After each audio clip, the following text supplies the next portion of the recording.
Welcome to the post-lunch proceedings. We are now ready to start with the post-lunch session, which is multi-stakeholder partnerships for inclusive disaster risk management. In this session, we shall have presentations by the esteemed panelists, and I take the pleasure of requesting them to please join us on stage. We warmly welcome Dr. Ajit Tyagi, former Director General, India Meteorological Department, President, South Asian Meteorological Association, who is also the moderator for this session.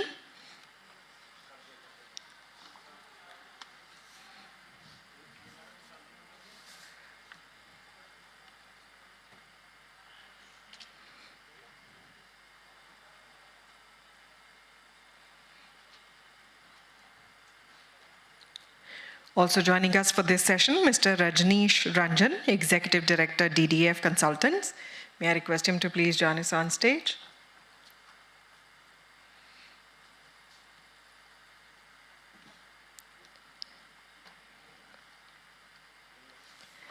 May I request Ms. Manpreet Kaur to please join us on stage? She's Senior Project Associate, IUCN.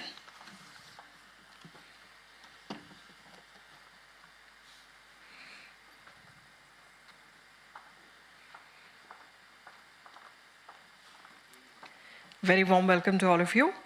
A brief introduction to all of our esteemed panelists. A warm welcome to Dr. Ajit Tyagi. He's a distinguished meteorologist with an illustrious career spanning various roles. He has served at Koteswaram Chair Professor with the Ministry of Earth Sciences, Director General of Meteorology at the Indian Meteorological Department, and Assistant Chief of Air Staff Meteorology in the Indian Air Force. He has been also representing India globally, serving as the permanent representative to the World Meteorological Organization and as a member of its Executive Council. A very warm welcome to you, sir. He's also the moderator of this session. We warmly welcome Ms. Manpreet Kaur. She's Senior Project Associate, IUCN India, and is an environmental biologist with 6 years of experience in ecosystem restoration and climate change. A very warm welcome to you. Also joining us for this session, Mr. Rajneesh Ranjan. He is Executive Director with DDF Consultants. They are into conservation efforts for environment, and they also lead diverse projects from township planning to also building form creation, and also are consultants for World Bank and UNDP and many such organizations. A very warm welcome to all of you. I now hand it over to you, sir, to take the session forward.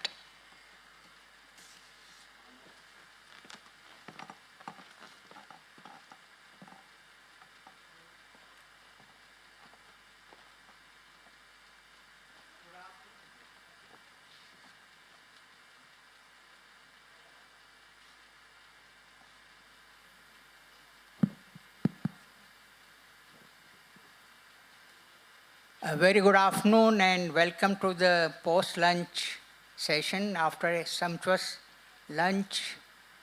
Thank you for joining for this session, and I'm really very much honored to chair this session, and thanks to the India Water Foundation for inviting me and organizing this very transversality conference linking water, energy and environment. Well, all these three things have been covered very in detail in the morning sessions, plenary sessions and the leaders session. Now this particular session afternoon is one of the unique in itself, that it talks about the management of risk. Well, everything we do is fine, but if we don't address the challenges of the risk management, most of our work goes in the waste. And to that respect, the water sector, which is so important, it is all pervasive. It is a resource for all economic activities and also for the social good. And if we don't factor in the risk here, we are in for trouble. As brought out in COP29 and all COPs, that we are already facing the climate emergency. The climate risk is mounting, and that is going to be reflected in the water crisis. It's already getting manifested in many ways. Just see the example of Delhi. If you see the last 2-3 months TV shows and all that, we had the women fighting for a bucket of water from the water tankers being supplied by the Jal Board. Then we had floods where the 3 young IS aspirants died because of the floods in Rajendra Nagar. And then we had a Chhat Puja where Yamuna was, I think, prohibited to be used by the Supreme Court. It's not only in Delhi, but many places in the country faced climate hazards which turn into the disasters, be the Uttarakhand floods or the heavy rainfall associated with the current cyclone which crossed the South Tamil Nadu coast, and we had in Puducherry 50 centimeters of rainfall, flooding all over. We also had drought conditions in North Karnataka, and at the same time floods in Gujarat and parts of MP and Maharashtra. So we are already in a state where major weather systems are becoming hazardous, and with the climate change, as the forecast comes out, all these events are going to increase in intensity and the frequency. Monsoon rainfall is no doubt going to be moderately increased as per the climate projections, but the severity and the intensity and the frequency of the extreme rainfall is going to increase, and so is the frequency of the cyclones. So we have to be prepared for these, because all these events are going to adversely affect our economic growth. Now, coming to the Indian conditions, which has been brought out in the morning, yes, we have a good rainfall. If we see annual rainfall, all India, 120 centimeters rainfall we get, and as compared to countries like Israel, which is just 500 millimeters, that is 50 centimeters, we are much better placed. But the challenge lies in the spatial and the temporal variability. We have in the country where Northeast India gets more than 250 centimeters of rainfall, and the western parts of the country, the Rajasthan, is less than 50 centimeters. Similarly, the Western Ghats get 250, 300 centimeters, but inwards, the leeward side again we get is 30 to 50 centimeters of rainfall. Also the temporal variations, it's short spells of heavy rainfall with prolonged dry spell. So all these challenges are there, and if we don't address them and prepare ourselves, I think we are going to be in trouble in the coming years. So this is very important aspect. Now, as far as rainfall is concerned, we know that 80% of the rainfall takes place in 4 monsoon months, and even in that season, it is not evenly distributed. We have got 10 to 15 days of heavy rainfall, long spells of dry spells, resulting to the break conditions and adversely affecting the agriculture.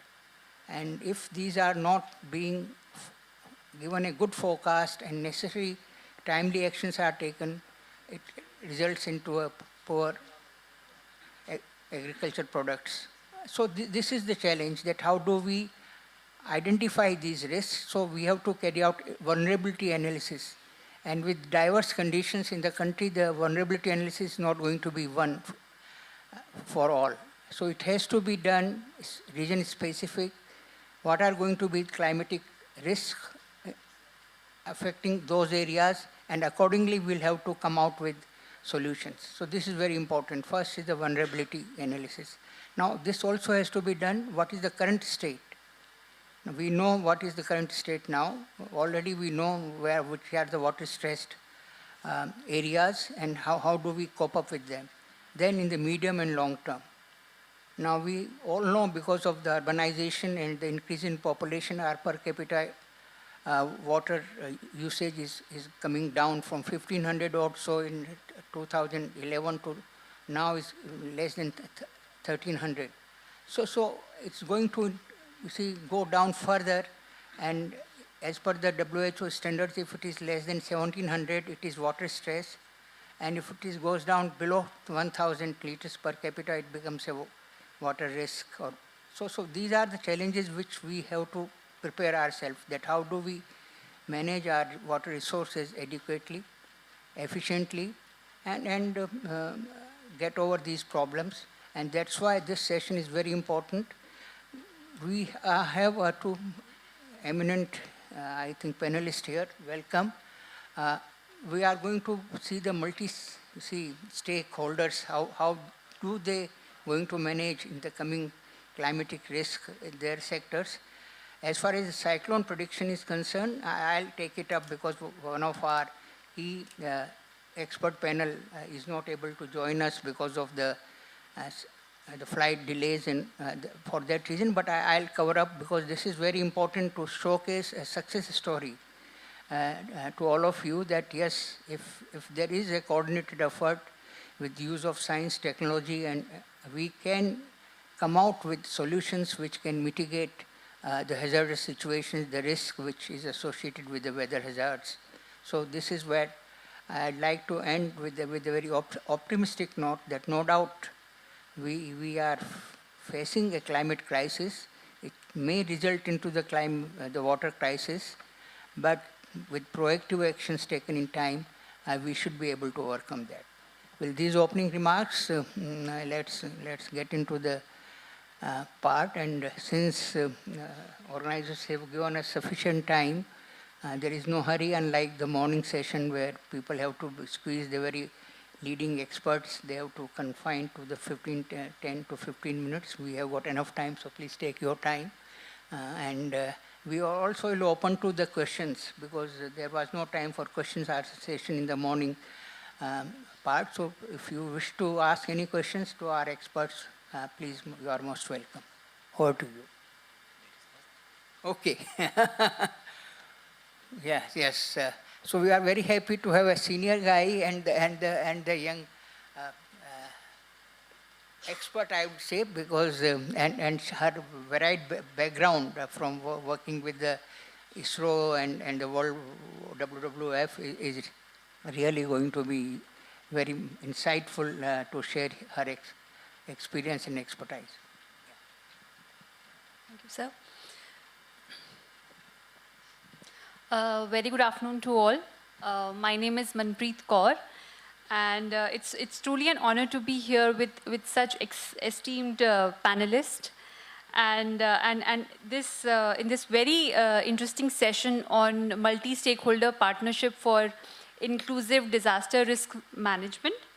So, as we all are aware that disaster does not affect just one sector, but it impacts the entire community and various sectors and aspects of life, which is why I feel that multi-stakeholder partnership becomes extremely important. And to ensure the multi-stakeholder partnership for this disaster risk management, I feel we need a collaborative and coordinated approach. Because since disasters are complex, they impact different and in fact almost all the sectors. So the solution must involve all the sectors that are working together. And because focusing on just one sector somehow it limits the potential of addressing the interconnected challenges and won't address the bigger picture. So I feel one way of addressing that could be convergence of schemes. So by creating a connection between the schemes, I think multiple goals can be achieved, benefiting different stakeholders. Additionally, I think partnership can also be strengthened through blended finance approach, which combines the public funding, the private investment, and the international aid.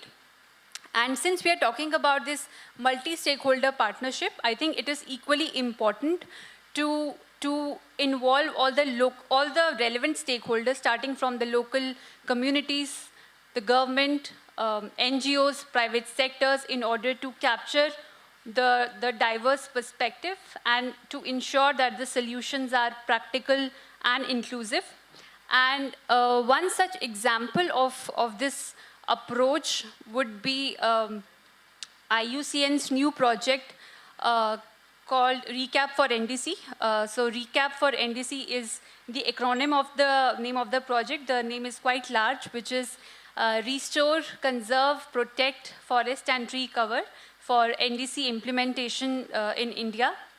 So this Recap for NDC project, it's led by GIZ and is executed by 5 other consortium partners, IUCN being one of them. The other consortium partners are Forest Survey of India, ICFRE, EC Mode, TERI and GIZ. So, and the consortium itself bring together different entities, starting from the government organization to international organization to inter-regional organization to not-to-profit institutes. And this collaboration highlights how important it is and how different entities can be can work together through collaborative and inclusive approach. So this kind of collaboration is essential, I think, particularly when we consider the nature-based solution, which is a key area where IUCN is making a significant impact. So nature-based solution, it's a holistic approach, and it's gaining a lot of momentum, and IUCN is the pioneer institution and is at the forefront of promoting and implementing the nature-based solution globally. And these solutions are actions to protect, restore, and sustainably managing the ecosystem to address the societal challenges. And disaster is one of the most important societal challenges that even nature-based solutions talk about. So the nature-based solutions uses the natural ecosystems like forest, wetland, mangrove, actually, to reduce the impact of disasters like flood, like storm, by acting as a natural barrier against these disasters. And IUCN plays a very critical and key role in advancing these nature-based solutions globally. So we have created this global standard of nature-based solutions, which is a tool to help government, organizations, communities, to plan, design, and implement the nature-based solutions projects effectively. We are also working with global platforms to integrate nature-based solutions into policies and collaborating with government to integrate these solutions into national and sub-regional disaster management strategies. And I think by also mobilizing resources and fostering partnerships, IUCN is helping in scaling up the nature-based solutions more effectively. So I think in conclusion, I'll just like to say that the success of inclusive disaster risk management hinges on the power of multi-stakeholder partnership. And I think by working together, we can build more resilient communities. Thank you.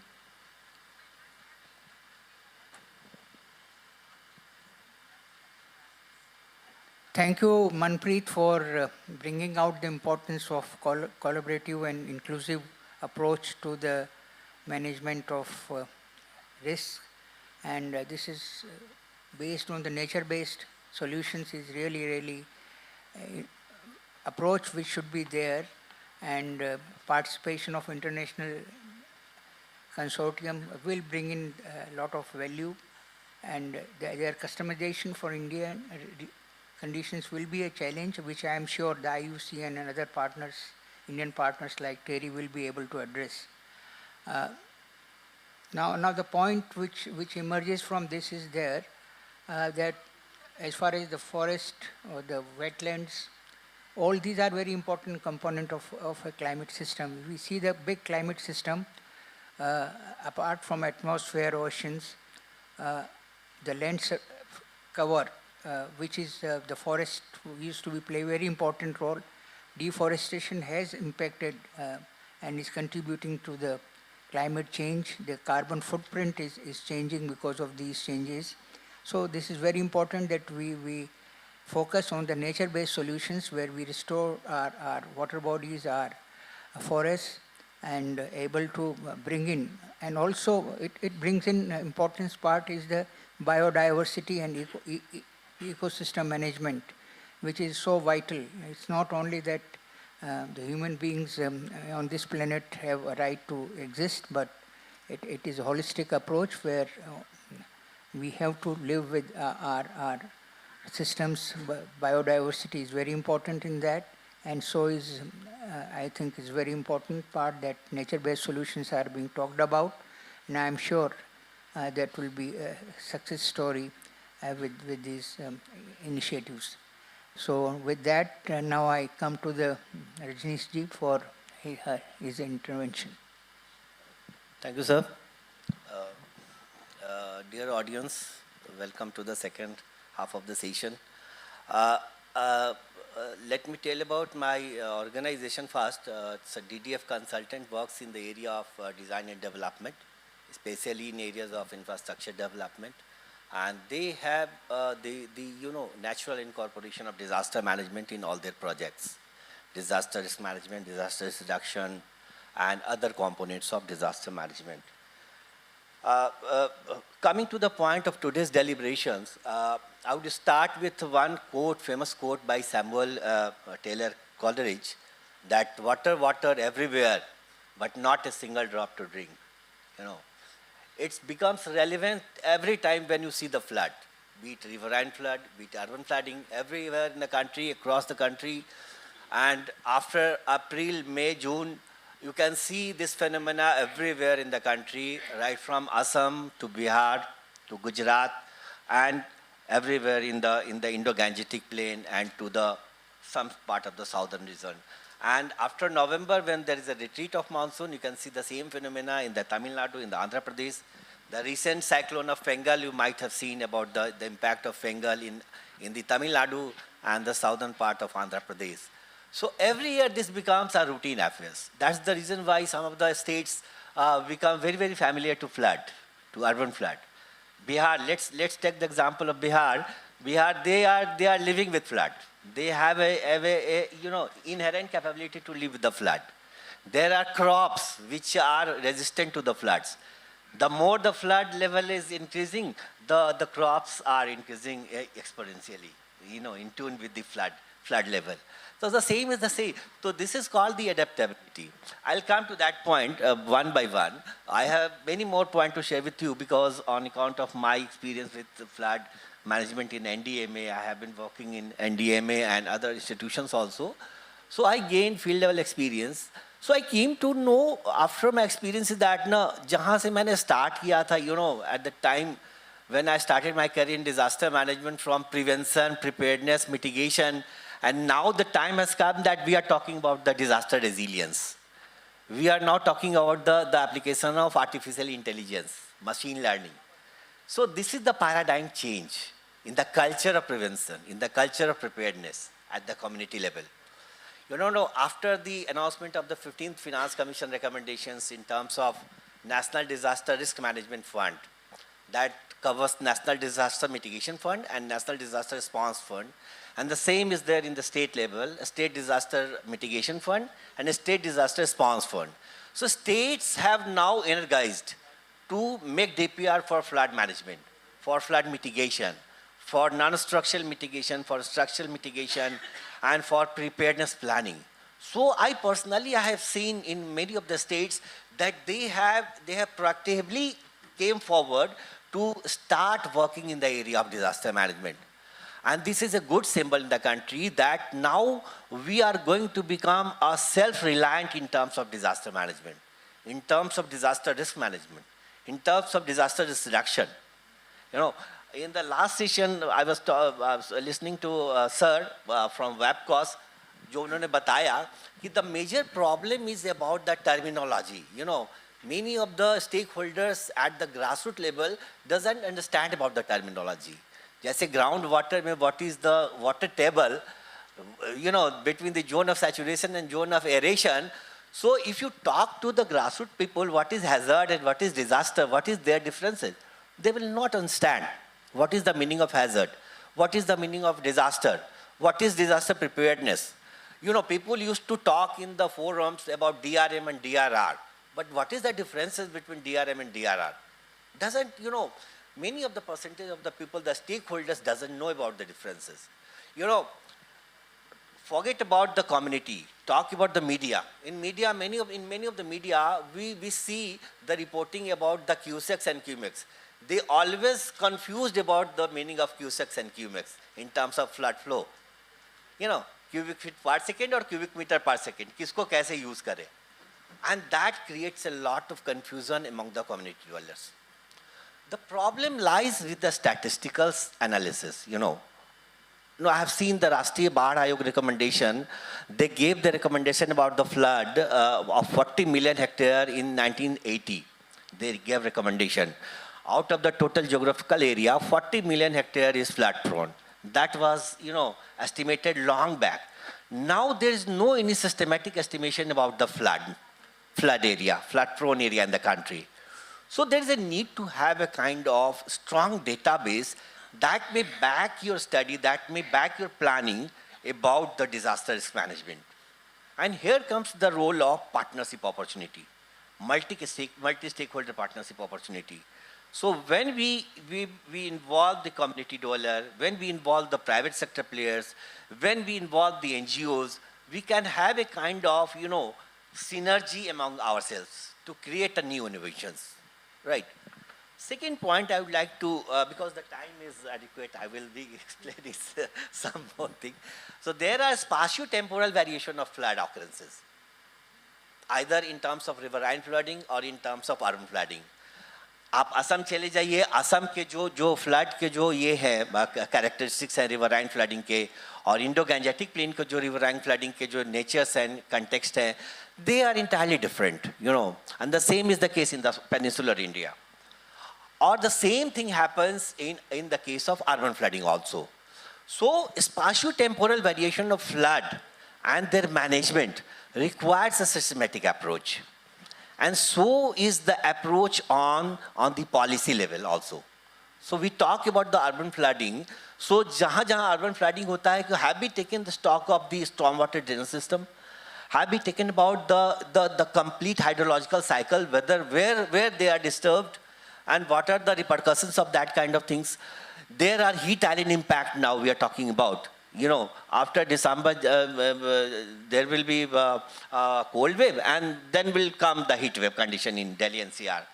So the heat wave condition will entirely impact about the hydrological cycle in the NCR, and same the case with any other states. So we need to understand about the spatio-temporal characteristics of the hydrological cycle as well as the flood hazards vulnerability. And therefore, we can come to the mitigation part. We can determine the exact need of the disaster mitigation. And if we involve the local stakeholders, local players, the local community level, the local social groups, we can have a, you know, robust database as well as the resources available at the grassroots level, which is the major challenges currently in the country. Second is, we talk about the forecasting and early warning. So now, not only for flood and drought, we are now talking about the multi-hazard forecasting and early warning. So that involves everything, right from flood, drought, cyclone and everything, earthquake also and landslides also. So once we adopt the multi-hazard forecasting approach, then the entire culture of prevention and preparedness will become robust and kind of self-reliant in the country. And then comes the role of the establishment of, in terms of weather forecasting, the weather station. And we are proud that the IMD has created a revolution in the country in terms of cyclone forecast also, and establishment by way of establishment of the weather stations, automated weather stations and automated rain gauges. We are now able to capture the data at the grassroots level. But, you know, miles to go before we proudly say that we are self-reliant. Still there are requirement of the establishment of the weather stations. So automated weather stations create, you know, generates the data of temperature, that generates the data of precipitation, that generates the data of relative humidity, and wind direction and wind speed. So once you have all this database with you, you can easily understand about the real-time weather system or weather prediction. And by utilizing that real-time weather data, you can have a model forecast for that area, that particular area. And now by combining that real-time database in the AI and ML, you can create a probabilistic forecast, which is what IMD is currently doing, the impact-based forecasting. अब हम वो बात करने लगे. तो पहले हम forecasting early warning पे बात करते थे, अब हम impact-based forecasting पे बात कर रहे हैं. So the kind of, we should proud of our scientific organization कि हमारी technology दिन ब दिन बढ़ती जा रही है. हमारे जो startups हैं, हमारे जो government agencies हैं, they have a good synergy to create such kind of innovations. Third point I would like to share with you is about the training and capacity building. We need to understand the importance of training and capacity building at the grassroots level.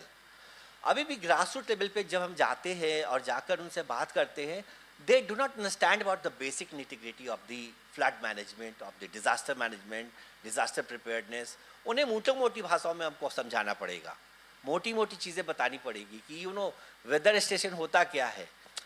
लखपति दीदी का जो concept आया, drone दीदी का concept आया, that is based on that.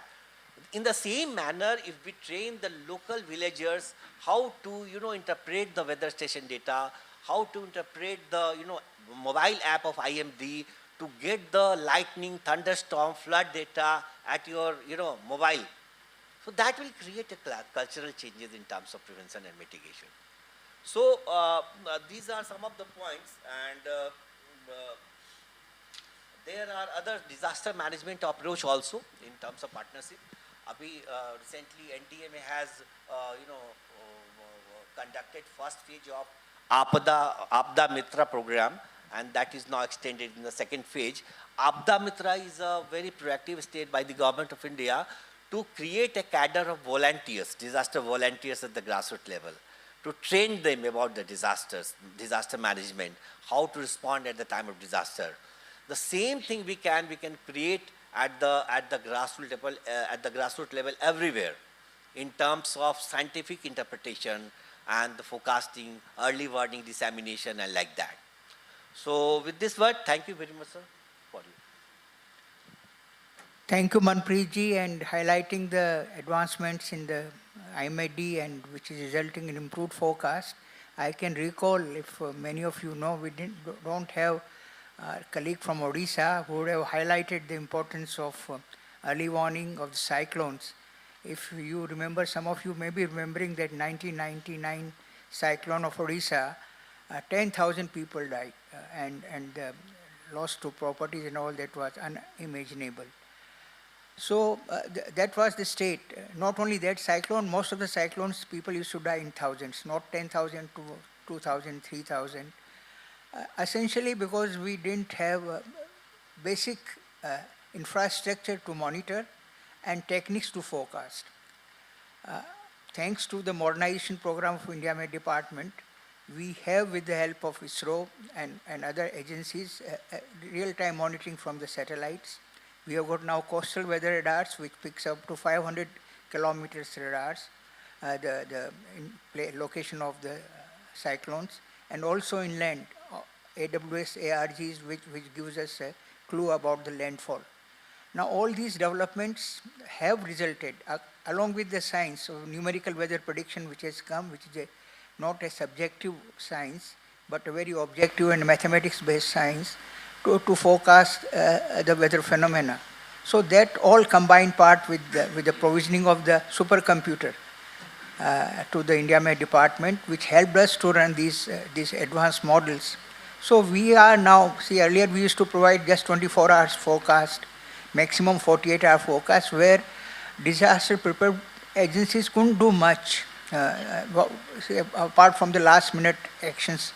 But now we are providing 5-day forecast where adequate time is given for the relocation of the coastal people, evacuation where up to 1 million people have been evacuated in the coastal districts of Odisha to save life. So from thousands, now we have come to less than 100. That too, not the direct hit of the cyclone, but other reasons people died. So we are targeting zero casualty because of the cyclones. But then that is one aspect. What we require is a resilient infrastructure also. We are coming out with the impact-based forecasting, but its response on the ground by the state governments or the local community has to be that our infrastructure is also disaster resilient. We know poor guys, the fishermen, kacha houses get damaged because of these things, and state governments try to help them out. But essentially, we have to, in the long run, to come out with a disaster resilient infrastructure. As brought out here, the communication and public awareness and education about these hazards is very important. Now, I'll give you one example of the tsunami. When tsunami came, people in the coast, as the sea was receding, they thought they started going towards the sea, and then the next wave of the tsunami hit everyone. So we didn't know about tsunami. I'm sure many of people before that incident didn't know much about tsunami. So this is where the education comes, part of it. Brought out case of how much is the annual rainfall of India. Even the literate people don't know what to talk of common man, about the water table or the groundwater situation. So a lot of education outreach is required. Similarly, the warnings and the remedial measures which are taken, we also give the actions to be taken linked with the warnings. We have to educate the common man there, the community participation, which is very important.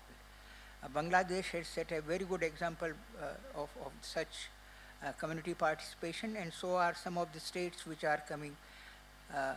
The INCOIS is there and other institutions which provides the warnings about the ocean state, and they are now trying to, educate the fishermen to make use of these warnings when they go in high seas, particularly during the disturbed weather conditions. So this is very important, that whatever you are generating your forecasts or warnings, it is made use of people on the ground for which it is meant. And so this is a very good sign. We talked about the multi-hazard. Yes, no doubt that is the way forward, that we should have a multi-hazard warnings. And warnings also, as I told you, the risks are of the various scale. And some of these are long range because of the climate change. And accordingly, with the confidence, once we have got in these projections, our all planning should go into making our infrastructure, our planning disaster resilient. This is very important. We can't go put some crores of rupees in some investment which will be nullified because of the climate change. So this is what at the apex level, when we do an investment which is going to be a long-term investment, it has to factor in the risk associated with climate change and the climatic hazards, particularly related to hydrometeorological hazards. So this is what community participation, wherever community participation has taken place, I think it has paid rich dividends. Similarly, like we talked about the drought management or in the rain-fed areas, there are many NGOs who we are working which are providing watershed management, and they are developing capacities in the villages to how to manage the water, conserve the water and use it efficiently in their agriculture operations. To name from few, is in the North India we had a Tarun Bharat Sangh of Rajendra Singh, and in Maharashtra there are a couple of them. Even Amir Khan led Pani Foundation is doing a good job. Then a watershed firm, the organization is there which is doing in Ahmednagar. So there are many such NGOs which are making use of the state of knowledge, technology and education to mitigate the impact of such risk which is there very much exists on the ground. As far as the floods and drought is concerned, we have in the country the areas which are prone to floods and prone to drought. So that is a climatic condition of this country. But then how do we overcome this? There was a proposal of linking the rivers. I'm not sure at what stage this is there, but that could be one solution. But the biggest solution could be conservation of water. See, we had even in Rajasthan, which is a water-starved state, the local, tankas they used to call, they used to preserve and conserve water for entire year. And similarly, many of these parts in the villages used to be whatever you may call in different states, you may have a different name, jhod or talab or ponds or whatever you may call it. They used to manage their water sources as brought out by Rabindranath Tagore Sahab, that if you depend on the central agencies, naturally then you lose the knowledge and the practice of the local conservation, and that's what exactly has happened in the recent years. But I'm sure now we are reversing some of this rejuvenation of lakes and ponds are taking place. Even in Noida and Ghaziabad, number of lakes have been, or the ponds have been rejuvenated. So this is a good sign, because wetlands are going to play a very important role in mitigating the climate change, urban heat islands. Many of these phenomena are the impact of the changes in the surface conditions of the land, and if with the green forests and the water bodies, I am sure we'll be able to mitigate that things. So, yeah, Manpreet will be, Rajneesh will be adding. Please. Yeah, I'll add 2 points, sir. One is about the very fantastic product of IMD is the Nowcast. You know, by utilizing that data or information, you can get the weather data of the hourly weather data of your location. If you are using the mobile app, you can get that whether there is going to be thunderstorm or any condition of heat or the cold wave condition in your vicinity or not. So you can get the handy data from the IMD.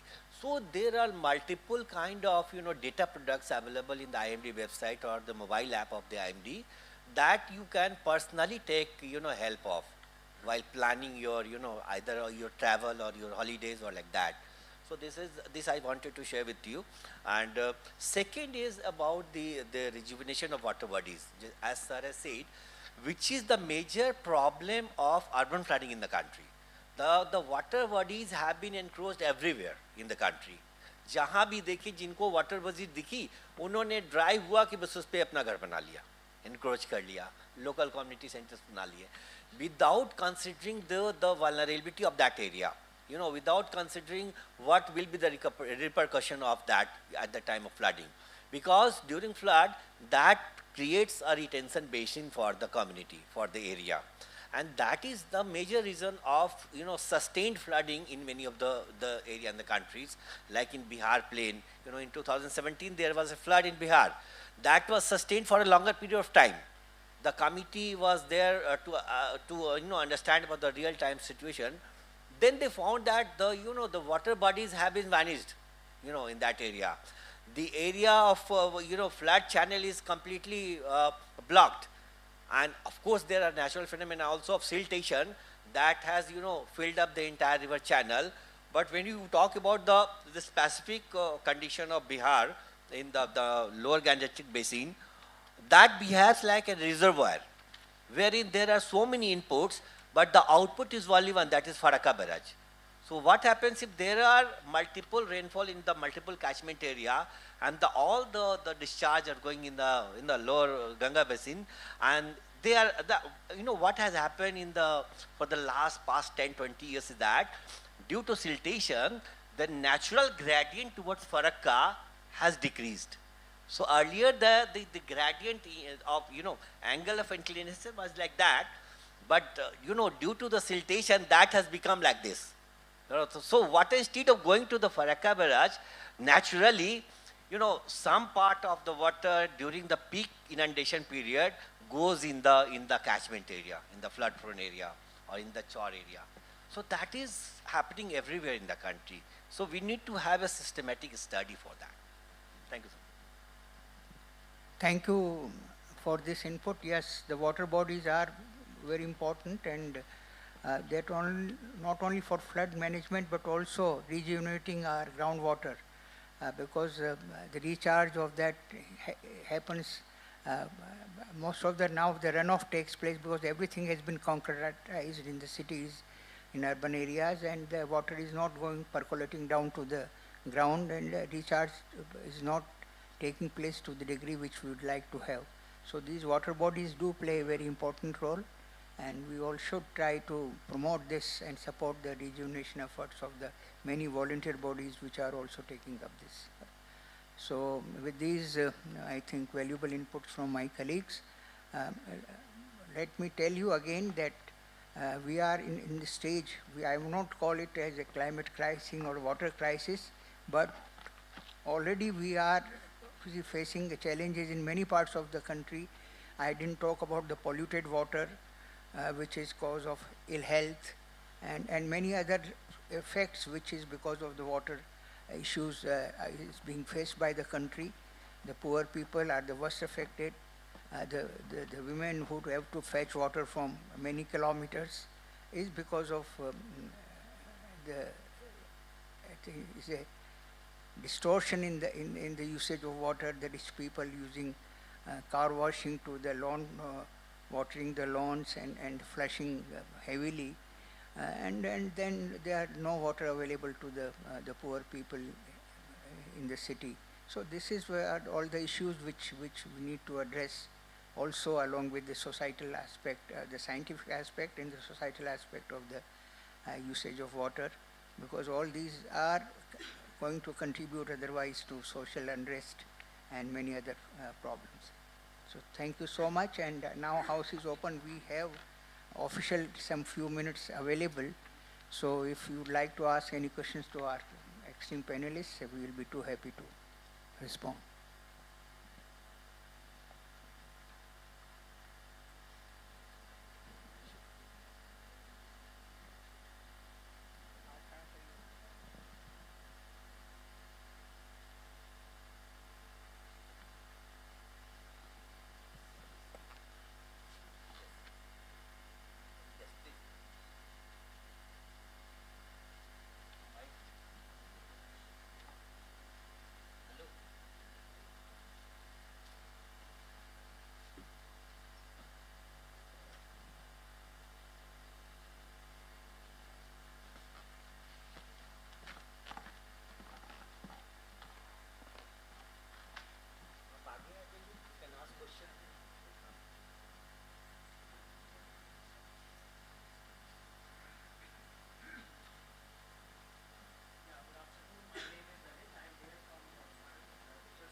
Our government is taking care of these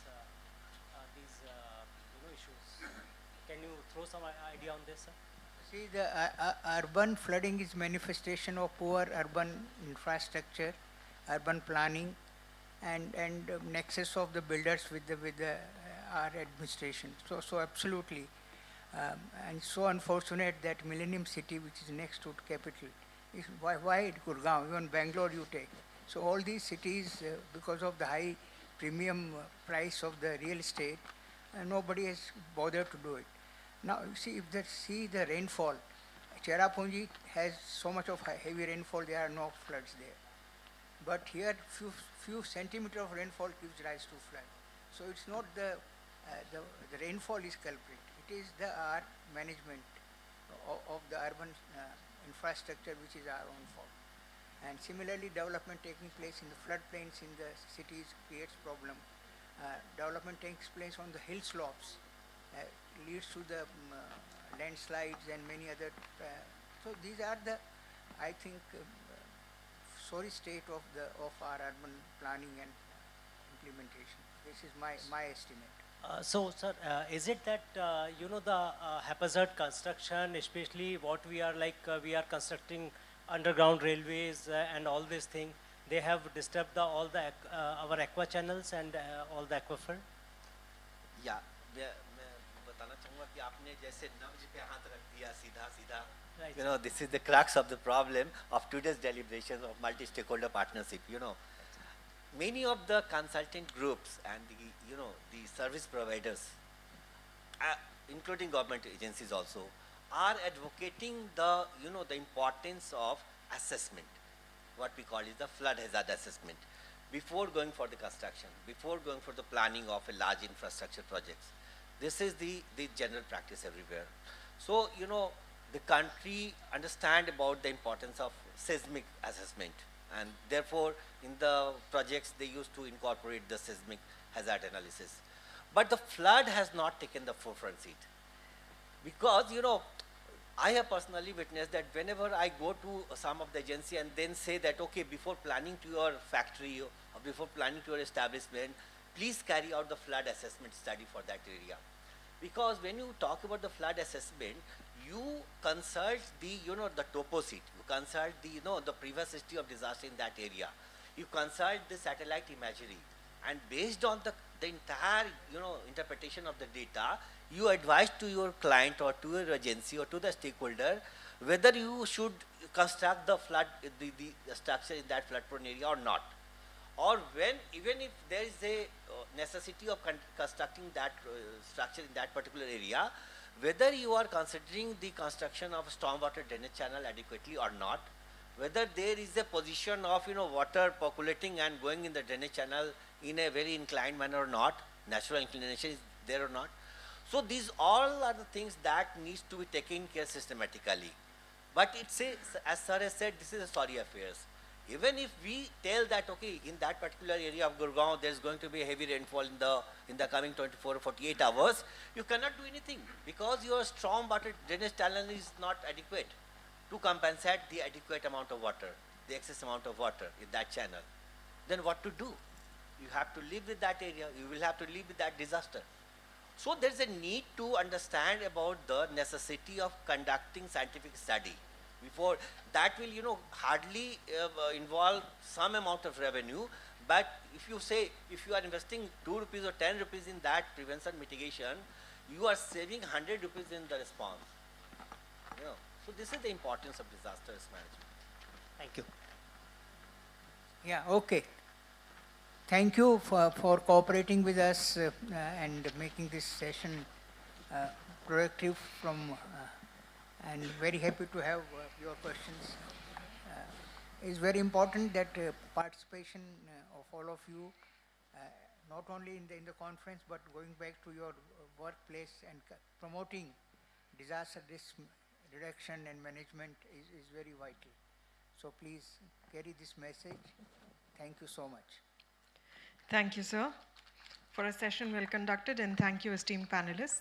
To do the honors of presenting mementos for this session, may I request Dr. Arvind Kumar, President, India Water Foundation, to please join us on stage.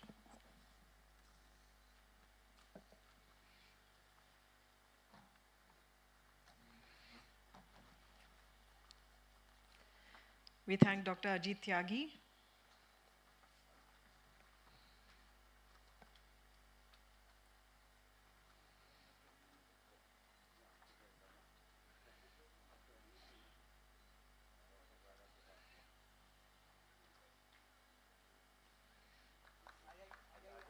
We thank Mr. Rajneesh Ranjan and Ms. Manpreet Kaur as well. May I request them both to please.